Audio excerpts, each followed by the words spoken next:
Hello everyone, welcome back to the Python series. So generally మనం variables create చేసి దాంట్లో values or information store చేస్తాం, right? But when it come to the user, so user నుంచి మనం input ఎలా తెచ్చుకోవాలి? So input of method అనేది ఎట్లా యూజ్ అయ్యేదో మనం ఈరోజు ఈ వీడియోలో తెలుసుకుందాం.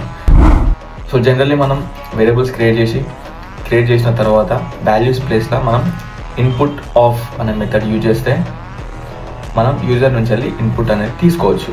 సో ప్రింట్ ఆఫ్ ఆ వేరియబుల్ని ప్రింట్ చేస్తే మనం యూజర్ ఇచ్చిన ఇన్పుట్ మనకు అవుట్పుట్ కింద వస్తుంది.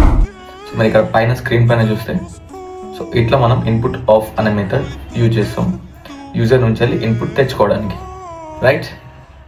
అండ్ నెంబర్ 2, సో జనరల్లీ మనం వేరియబుల్స్ క్రియేట్ చేస్తాం. సో క్రియేట్ చేసి దాంట్లో డేటా టైప్స్ అనేది స్టోర్ చేస్తాం డైరెక్ట్గా. For example integer, string, float, boolean, etcetera. So వేరియబుల్లో ఉన్న వాల్యూస్ మనం డైరెక్ట్గా చూసి ఏ డేటా టైప్ కింద ఉందో మనం ఈజీగా గెస్ చేయొచ్చు. But when it come to the user, so user నుంచి వెళ్ళి మనం ఇన్పుట్ తీసుకున్నప్పుడు అది ఏ డేటా టైప్ కింద ఉందో మనం ఎలా చెక్ చేయడం. సో అప్పుడే మనకు టైప్ ఆఫ్ అనే మెథడ్ యూజ్ అయ్యేది. బేసికల్లీ మనం వేరియబుల్ క్రియేట్ చేస్తాం. వేరియబుల్ క్రియేట్ చేసి దానికి యూజర్ దగ్గర నుంచి ఇన్పుట్ తెచ్చుకోవాలి కాబట్టి ఇన్పుట్ ఆఫ్ అనే మెథడ్ని యూజ్ చేస్తాం, రైట్? సో చేసిన తర్వాత మనం దాని లోపల ఉన్న డేటా ఏ డేటా టైప్ కింద ఉందో మనం ఎలా చెక్ చేయడం అంటే సో టైప్ ఆఫ్ అనే మెథడ్ మనం యూజ్ చేస్తాం. సో మీరు ఇక్కడ స్క్రీన్ పైన చూస్తే సో పైన వేరియబుల్ ఉంది. సో వేరియబుల్కి ఇన్పుట్ ఆఫ్ అనే మెథడ్ని యూజ్ చేసినాం మనం.